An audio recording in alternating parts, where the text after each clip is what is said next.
Shang-Chi. Let's go.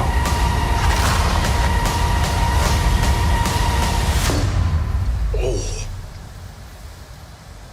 Come on. Welcome back, everyone. This is my full Shang-Chi ending and post-credit scene video. There's a whole bunch of Easter eggs, so we'll break it all down. Help set up the future of the Marvel Cinematic Universe and the future of Avengers 5. If you're brand new to the channel, be sure to subscribe to get all the videos. I'll be doing full breakdown videos for the entire movie this weekend too, and a whole bunch of other bonus videos. Careful for spoilers if you have not seen the movie yet, because we will be talking about the ending, everything that happened. So at the end of the movie, Wenwu, the Mandarin, finally realizes that the voice that's been speaking to him through the 10 rings this whole time isn't his dead wife, and Shang-Chi, Michelle Yeoh's character, the sister of Shang-Chi's mother, have been telling him the truth about the Soul Eaters and the extra-dimensional creature that they call the Dweller in Darkness, who is the real main villain of the film. The Dweller in Darkness is actually one of the Fear Lords in Marvel Universe. They're the beings that prey on the fear of others. They're like cosmic beings that eat fear. But in the context of the movie, they just say that it's a creature from a different dimension that came into the dimension of Tao Lao, where her people come from, and started to consume all the souls of their dimension before it would then come to the main MCU dimension and eat everyone's souls there. More on that in a second, but Tao Lao is confirmed to be in a different dimension. That's what happens when they enter it through the waterfall. They're basically crossing through a dimensional portal. Even though this isn't related to the Iron Fist mythology, it's a little bit like the idea of Kunlun, in a different dimension, the capital cities of heaven. The dimension that the Dweller in Darkness comes from is called Everine. He's also one of the elder gods like Chthon and Shumagorath, and in the comics, like in the movie, one of his big tricks was telepathically manipulating people the way he was manipulating Wenwu during the movie, just speaking to him as the voice of his dead wife, trying to trick him and other people into helping it escape. So it had done this many times over the centuries. Many people had become, a voice had been calling to them, promising them lies. It's what lies behind the dragon scale gate that was erected by the Great Protector. The people of the village in this dimension of Tao Lao are living there to protect the rest of their dimension as well as the main MCU dimension from this threat of the Dweller in Darkness, and they've been doing it for about the past 4,000 years. The reason why he looks a little more like Cthulhu in the comics, like he has the squid head with tentacles, is because Jerry Conway in the comics created him to be Marvel's version of Cthulhu. Obviously, they went with a slightly different direction for the character in the movie. After Wenwu sacrifices himself to save Shang-Chi from the Dweller in Darkness, he passes the 10 rings to him, then gets his soul sucked out, so he's permadead, R.I.P. Mandarin. And so was their mother, if that wasn't clear. All the stuff about her soul being trapped behind the gate was a lie told by the Dweller in Darkness. Shang-Chi uses the 10 rings to destroy the Dweller in Darkness using a legit finishing move, like he goes full Dragon Ball, and big Dragon Ball Easter egg, Katie calls it a Kamehameha during the movie.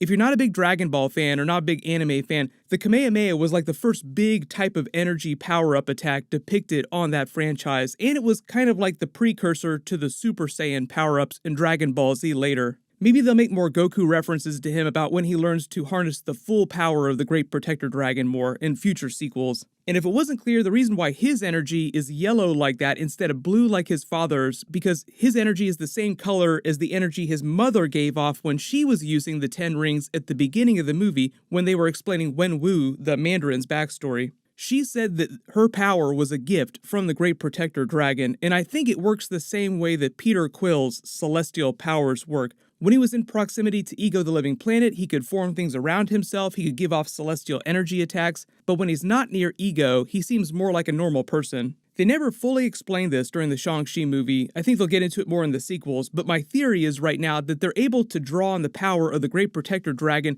because it's like a demigod from their dimension, like another type of celestial being, the same way the Ego the Living Planet was a celestial inside the MCU. And these people in the Tao Lao village are its descendants, many hundreds of thousands of years removed. The way they narrate the backstory of the fight between the Dweller in Darkness and the Great Protector Dragon just makes it sound like it's a celestial being from their dimension. And Shang-Chi's mother, when he's a young boy, tells him, "You have the heart of the Great Protector Dragon." I think that's both a metaphor, and I think she meant it literally. Like, he literally has some of the same DNA as the Great Protector Dragon, the way that Peter Quill had celestial DNA in him. And that's why Shang-Chi is able to wield its energy like that.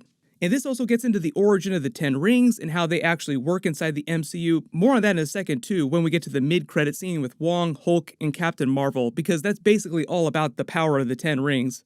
They seemingly kill the Dweller in Darkness, even though in the comics it was created from the manifestation of people's fears, and you can't kill fear. But in the MCU, I think they just want it to be an extra-dimensional being like Dormammu. And if Doctor Strange got a significant power-up the way he did during What If Episode 4, like if he went full evil Doctor Strange, he could become powerful enough to kill Dormammu. So you can kill beings that are that powerful, you just need more power yourself. They don't completely explain what happens to Trevor at the end of the movie, but I believe they just let him go back to the main MCU dimension on Earth and go free when Shang-Chi, Katie, and his sister went back to San Francisco, although his sister goes back to his father's compound. But then getting to the mid-credits scene, he and Katie are having dinner with their same friends from the beginning of the movie who were giving them a hard time about not living up to their potential, and they're telling their story about the adventure of the movie without missing any beats, like literally telling them everything that happened without lying about it. Giving away all the spoilers, because remember, this world knows about aliens, Thanos, the Infinity Gauntlet. Even at the beginning of the movie, the same friend was the one that referenced the snap. We're living in a world where half of us could just die at any time.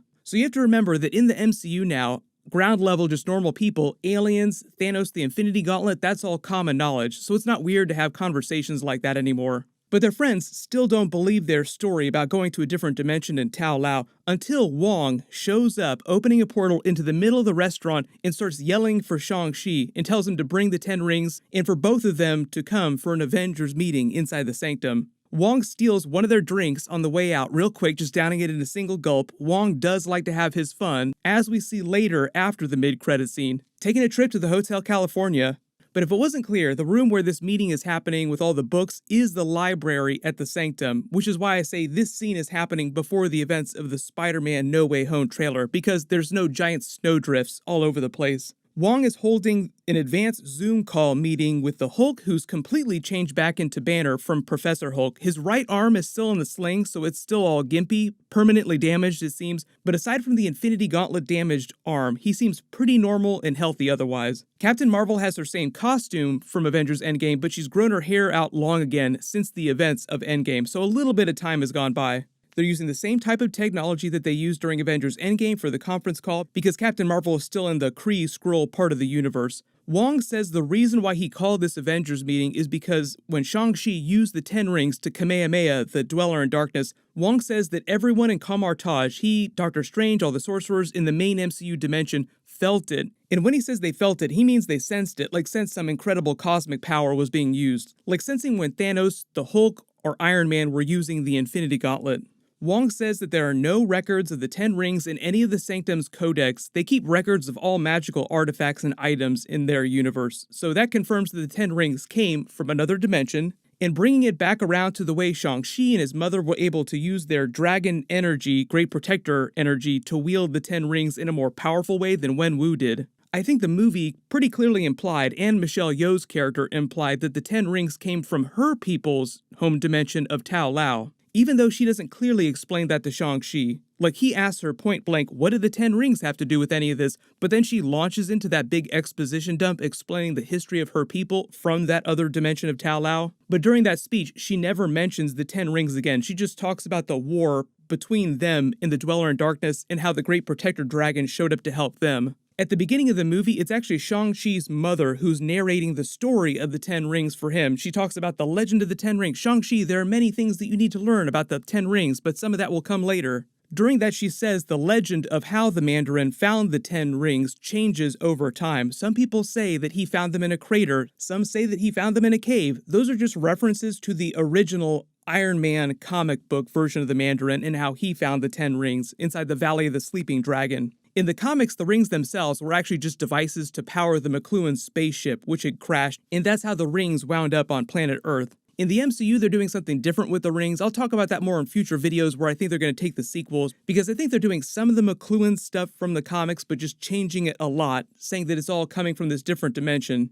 But then using the Avengers technology to study the rings, the Hulk says that they're basically older than anything that Wong and Doctor Strange's books have records of. Michelle Yeoh's character did say that her people came to the village about 4,000 years ago, and it seems like they live natural lifespans, but are genuinely humanoid with some DNA from the Great Protector celestial being, perhaps. Then they pull a big zoom and enhance on the 10 rings themselves and find out that at the atomic level, they started emitting this signal when Shang-Chi used them to kill the Dweller in Darkness. But they have no idea who the beacon is broadcasting to, only that it's someone super ancient and powerful from the comics listening for that beacon. Someone who would have been old enough to have created the rings, which are bare minimum Eternals level old, and they're about 7,000 years old. I know a lot of people after the movie were trying to connect this scene to the Eternals characters, but I think it's actually setting up something different in the future for Avengers 5, because Shang-Chi's yellow energy is a different color entirely than the Eternals' celestial energy, and the Eternals are from the main MCU dimension. The 10 rings, the Great Protector Dragon,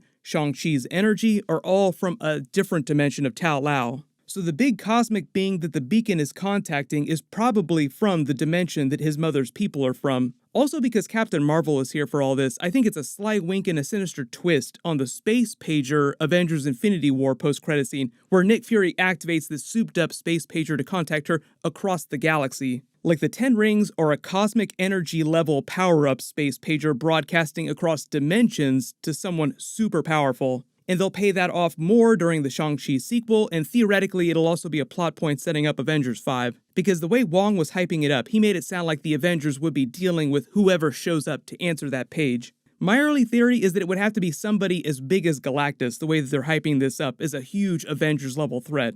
And I don't think that this has anything to do with the Kang multiverse war. I think this is completely separate. The whole thing with the Dweller in Darkness was sucking people's souls out. Galactus literally sucks the life out of planets, so they could just be trying to set that up slowly in the future of the MCU. You guys can let me know in the comments, though, who do you think that beacon inside the 10 rings is broadcasting to? Like, what is the celestial being or the cosmic being that's listening for that? But then Captain Marvel logs off the call. They have a joke about her phone number. Hulk says she does this all the time, and I don't have her number. That's just a joke about Captain Marvel never being around to help Earth out. They actually will cover that as a big plot point during Captain Marvel 2, The Marvels. The fact that she's super powerful, but she's never around to help on Earth, and everyone being super pissed about it.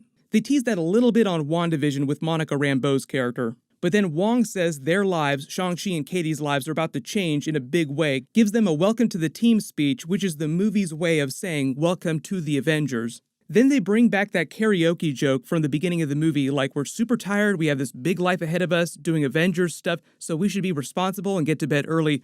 And then they go back to karaoke with Wong singing Hotel California, which was the song that Katie sang when they were in high school to just confuse the bully that was getting ready to fight Shang-Chi. It's just a joke about his friendship with Katie. But who knew Wong liked to have so much fun? Now it makes a little more sense why he was having that fight with the Abomination, why he seemed so friendly with Emil Blonsky, like he calls him by name during the movie.